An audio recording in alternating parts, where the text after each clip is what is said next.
certain films experience problems during their premiere. Some go unnoticed in the newspapers, and some premiere in the UK and arrive in the US late. Regardless of the reasons for their delay in popularity, these films deserve your attention. I present to you these 5 vastly underrated 1960s sci-fi movies you probably missed. Number 5, The Time Travelers. Directed by Ib Melchior and starring Presto Foster, Philip Carey, Mary Anders, Steve Franken, John Hoyt, Joan Woodbury, Dennis Patrick, and Dolores Wells. A team of scientists invented a viewer that enables them to witness different periods of time. During a power overload, the viewer becomes a time portal, allowing them to walk through time into the future. Here, tell you what it's like. No, Danny, no! Danny, come back. The warp is unstable. It might collapse. In the year 2071, they find nuclear war devastation, hostile mutated humans, and an underground city that is being affected by radiation. The ruling class plans to rocket to a planet in the Alpha Centauri system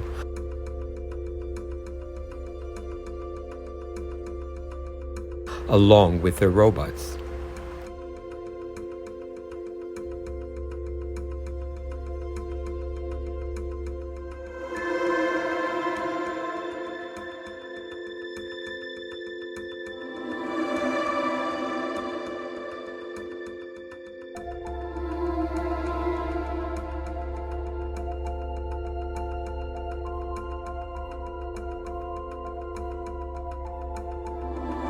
Will the people of the future escape the attacking mutants and make it to their new home world? Will our time travelers find a way to return to their own time? Will this movie filled with intriguing space-time theories hold your attention long enough to find the answers to these questions? The image pulsation may be frozen in time like everything else. It's possible. The laser beam cycling had already been accelerated. The portal may still be open. Step through the viewer and take a peek.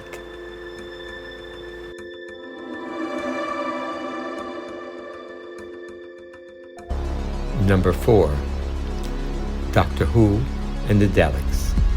Directed by Gordon Fleming and starring Peter Cushing, Roy Castle, Jenny Linden, Robert Toivey, and Barry Ingram. A scientist named Doctor Who invents a machine called TARDIS, which stands for Time and Relative Dimension in Space.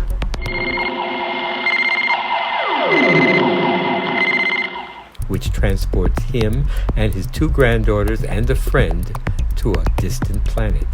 Grandfather, where are we? Susan, dear, don't go too far yet. The group meets creatures called Daleks, trapped inside their metal casings because of surrounding radiation from previous atomic wars. They must have found something that makes them immune, while we must remain in these protective machines and cannot go out of our city. After the Daleks capture Doctor Who and his friends, they attempt to save themselves and assist the planet's other inhabitants, the Thals. Despite some differences from the TV series and the plot and characters being a bit one-dimensional, That neutron bomb will be ready for explosion in 1 hour. Good. this Doctor Who movie was, in general, a fun family adventure.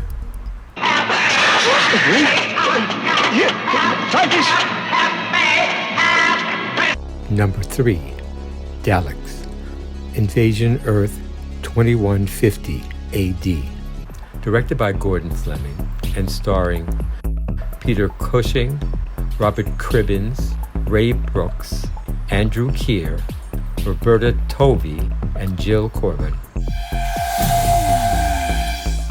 Doctor Who, his granddaughter, his niece, and a policeman utilized TARDIS to arrive in London in 2150 AD. They find the city devastated because the Daleks have invaded Earth. Intercept escaping human in river area. Daleks! Doctor Who and his group move back and forth between being captured and assisting the citizen rebellion against the Daleks and robotized citizens. I became anxiously happy when Doctor Who and his friend might have their brains washed and make a difference with the simple plot.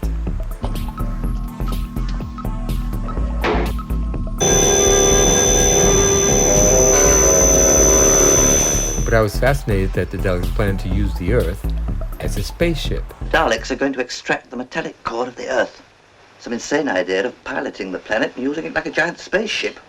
This sequel's special effects and the plot line were better than those of the previous movie, making it a must-see for Doctor Who fans.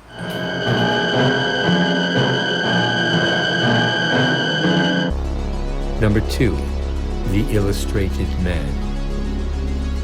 Jack Smythe directed the film, which stars Rod Steiger, Claire Bloom, Robert Dreyfuss, Don Dubins, Jason Evers, Tim Weldon, and Christy Metchet. Wanna know why? All right. I'll show you why. A drifter meets a man with tattoos covering almost his entire body. Oh my God. Gazing into each tattoo, the wanderer experiences the stories attached to it.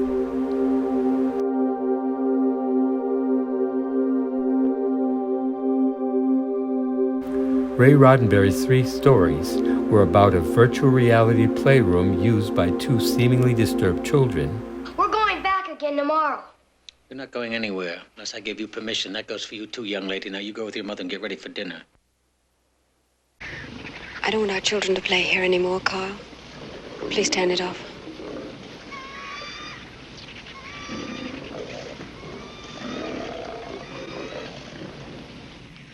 Astronauts dealing with perpetual rainfall on the planet Venus. Okay, now here we are. We're right back where we started from 7 days ago. And mankind dealing with the knowledge that the end of the world is approaching. Is anything wrong?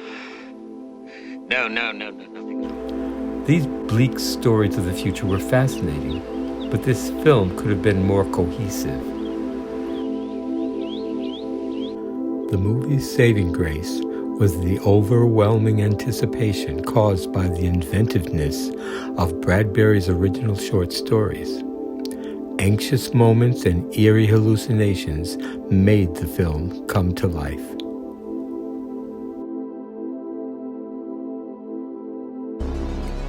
Number 1, Creation of the Humanoids.